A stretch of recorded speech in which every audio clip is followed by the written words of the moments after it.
कहानी की शुरुआत में हम एक फैमिली को देखते हैं जिसमें हस्बैंड का नाम इवन और वाइफ का नाम कैरन होता है। ये दोनों अपने 2 बच्चों के साथ बड़ी खुशी से रह रहे होते हैं। कैरन एक आर्ट गैलरी में काम करती थी तो वहीं इवन एक आर्किटेक्ट था। एक दिन इवन और कैरन दोनों अपने बच्चों के साथ बीच ट्रिप पर घूमने का प्लान बनाते हैं, लेकिन एन मौके पर इवन को आर्किटेक्चर का अर्जेंट काम आने की वजह से वो अपनी फैमिली के साथ नहीं जा पाता। इसलिए कैरन अकेले ही अपने बच्चों के साथ बीच ट्रिप पर घूमने चली जाती है और इवन अपने डॉग के साथ घर पर ही रह जाता है। रात को जब इवान अपने आर्किटेक्ट का जरूरी काम कर रहा होता है तभी उसके घर का बेल बजता है और जब वो दरवाजा खोलता है तो उसे 2 लड़कियां बारिश की वजह से भीगी हुई दिखाई देती हैं, जिनमें से एक का नाम बेल और दूसरी का नाम जेनेसिस था। वो इवान को बताती हैं कि हम लोग पार्टी में जा रहे थे लेकिन अचानक हम रास्ता भटक गए और बारिश के कारण हमारे फोन्स भी भीगकर बंद हो गए हैं। उनकी ये बात सुनकर इवान उनकी हेल्प करने के लिए उनको घर के अंदर आने के लिए कहता है, जहाँ सबसे पहले वो उन्हें टॉवल्स देता है और साथ ही एक लड़की को आईपैड भी देता है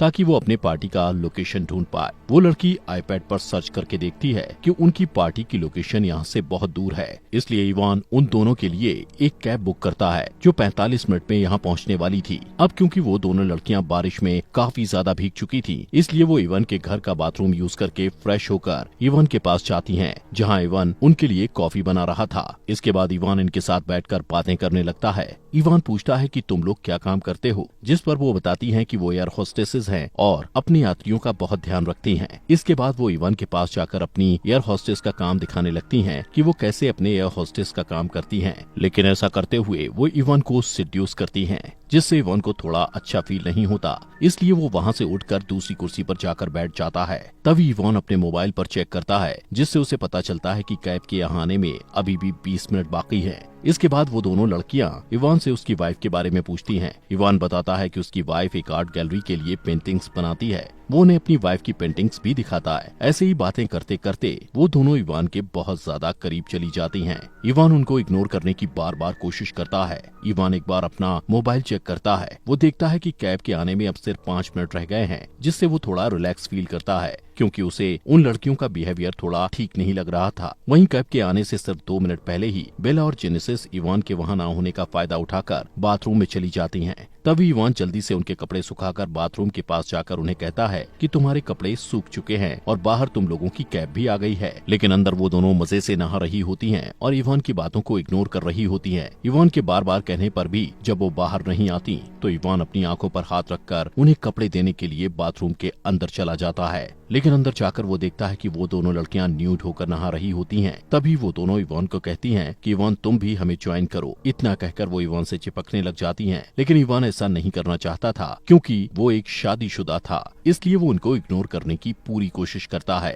लेकिन जब वो दोनों इवान के साथ कुछ ज्यादा ही क्लोज होती हैं, तो इवान भी अपनी फीलिंग्स पर काबू नहीं रख पाता और उनके साथ बाथरूम में इंटीमेट होने के बाद बेडरूम में इंटीमेट होता है। वहीं कैब ड्राइवर कुछ टाइम इंतजार करने के बाद वहाँ से चला जाता है। अगली सुबह जब इवान नींद से जागता है तो उन दोनों लड़कियों को वहाँ ना पाकर सोचता है कि शायद वो वहाँ से चली गई हैं। लेकिन तभी उसे किचन से उनके हंसने की आवाज आती है। किचन में जाते ही वो देखता है कि उन्होंने किचन का काफी बुरा हाल कर दिया है। तभी इवान को कैरन का वीडियो कॉल आता है और उससे बात करने के लिए वो बाहर चला जाता है। अपनी वाइफ से बात करने के बाद वो अंदर आकर गुस्से में उन्हें कहता है कि जल्दी से अपने कपड़े पहनो और मेरे घर से दफा हो जाओ। लेकिन कुछ टाइम बाद वो देखता है कि वो दोनों उसकी वाइफ की बनाई हुई आर्ट्स को खराब कर रही हैं, जिससे अब इवान पूरे गुस्से में उन्हें कहता है कि मैं अब पुलिस को कॉल कर रहा हूँ और अगर तुम्हें जेल जाने से बचना है तो यहाँ से तुरंत चले जाओ। ये सुनकर बेल और जेनेसिस हंसने लगती हैं। वो कहती हैं कि हम दोनों अंडर एज हैं और तुम कल रात हमारे साथ इंटीमेट हो चुके हो, जो कि कानूनन जुर्म है, इसलिए अगर तुम पुलिस को बुलाओगे तो पुलिस उल्टा तुम्हें ही पकड़कर जेल में डालेगी। ये सुनकर इवान सोचता है कि कल रात उसने कितनी बड़ी गलती कर दी है। तभी दरवाजे पर कोई बेल बजाता है। दरवाजा खोलने पर इवान को कैरन की दोस्त विवियन नजर आती है, जो वहाँ इवान से ये पूछने आई थी कि कहीं उसे किसी चीज की जरूरत तो नहीं। वहीं इवान उसे देखकर काफी ज्यादा डर जाता है कि कहीं वो घर पर बेल और जेनेसिस को ना देख ले। उनकी बातचीत के दौरान जेनेसिस अचानक से बाहर आकर इवान के साथ चिपकने लगती है। ये देखकर विवियन को लगता है कि इवान का उस लड़की के साथ अफेयर चल रहा है, जिससे वो गुस्से में गालियां देकर वहाँ से चली जाती है। इवान को उन दोनों पर बहुत ज्यादा गुस्सा आता है और इसलिए अब वो सच में पुलिस को कॉल करने लगता है। ये देखकर बेल और जेनेसिस डर जाती हैं और तुरंत वहाँ से जाने के लिए मान जाती हैं। जिसके बाद इवान उन दोनों को अपनी कार में बैठाकर वहाँ से ले जाता है और कुछ दूर जाकर उनको एक घर के सामने ले जाकर छोड़ देता है। वहाँ से इवान वापस अपने घर आता आता है और देखता है कि बेल और जेनेसिस ने उसके घर को काफी गंदा कर दिया था, इसलिए वो पहले अपने घर की सफाई करता है और फिर अपना आर्किटेक्ट का काम करने के लिए बैठ जाता है। तभी उसे अपने घर में कुछ गिरने की आवाज सुनाई देती है। वो देखता है कि उसकी फैमिली फोटो नीचे गिरी है। अब जैसे ही वो फोटो को उठाने के लिए नीचे झुकता है तो पीछे से जेनेसिस फायर एक्सटिंग्विशर को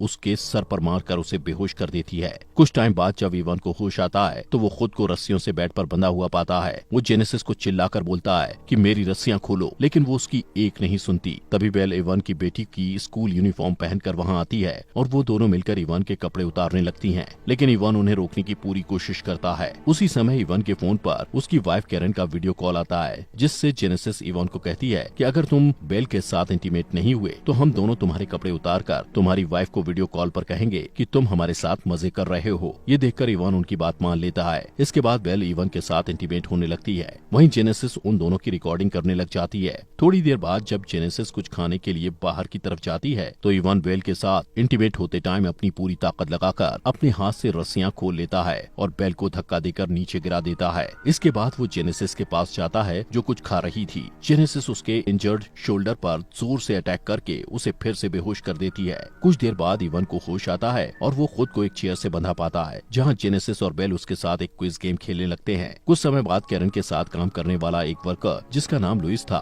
वो कैरन की बनाई हुई मूर्ति को लेने उसके घर आता है। ये देखकर जेनेसिस और बेल इवन को एक रूम में छुपा देती हैं। इसके बाद जेनेसिस दरवाजा खोलती है और ये दोनों लुइस को बताती हैं कि हम दोनों इवन के कजिन्स हैं और घर में एक चोर घुस गया था, इसलिए इवन उसे पकड़ने के लिए उसके पीछे गया है। तभी लुइस की नजर कैरन की आर्ट पर पड़ती है, जिसका इन दोनों ने बुरा हाल कर दिया था। ये देखकर लुइस को इन पर शक होता है। साथ ही वो इनसे कहता है कि इवन की तो कोई कजिन्स है ही नहीं। यहाँ पर अचानक लुइस को इवन के चिल्लाने की आवाज सुनाई देती है और वो एक रूम में जाकर देखता है कि इवन वहाँ पर बंधा हुआ है। वो तुरंत इवन की रस्सियों को खोलने लग जाता है। वहीं बाहर ये दोनों कैरन की आर्ट को तोड़ने लगती हैं, जो कि बहुत महंगी थी, इसलिए लुइस उनके पास जाकर उन्हें ऐसा करने से रोकता है, लेकिन तभी उसे अस्थमा का अटैक आ जाता है। वहीं लुइस का इनहेलर भी जेनेसिस के पास था। वो उनसे अपना इनहेलर लेने की कोशिश करता है और इसी बीच उसका पैर लड़खड़ाने की वजह से उसका सर जोर से कैरन की आर्ट से टकरा जाता है, जिससे उसके सर से ब्लड निकलने लगता है और कुछ सेकंड बाद उसकी मौत हो जाती है। लुइस की मौत देखकर जेनेसिस और बेल हंसने लगती हैं, जैसे कि उनको कोई फर्क ही न पड़ा हो। उनको ऐसा हंसता देख इवन समझ जाता है कि ये दोनों साइको हैं।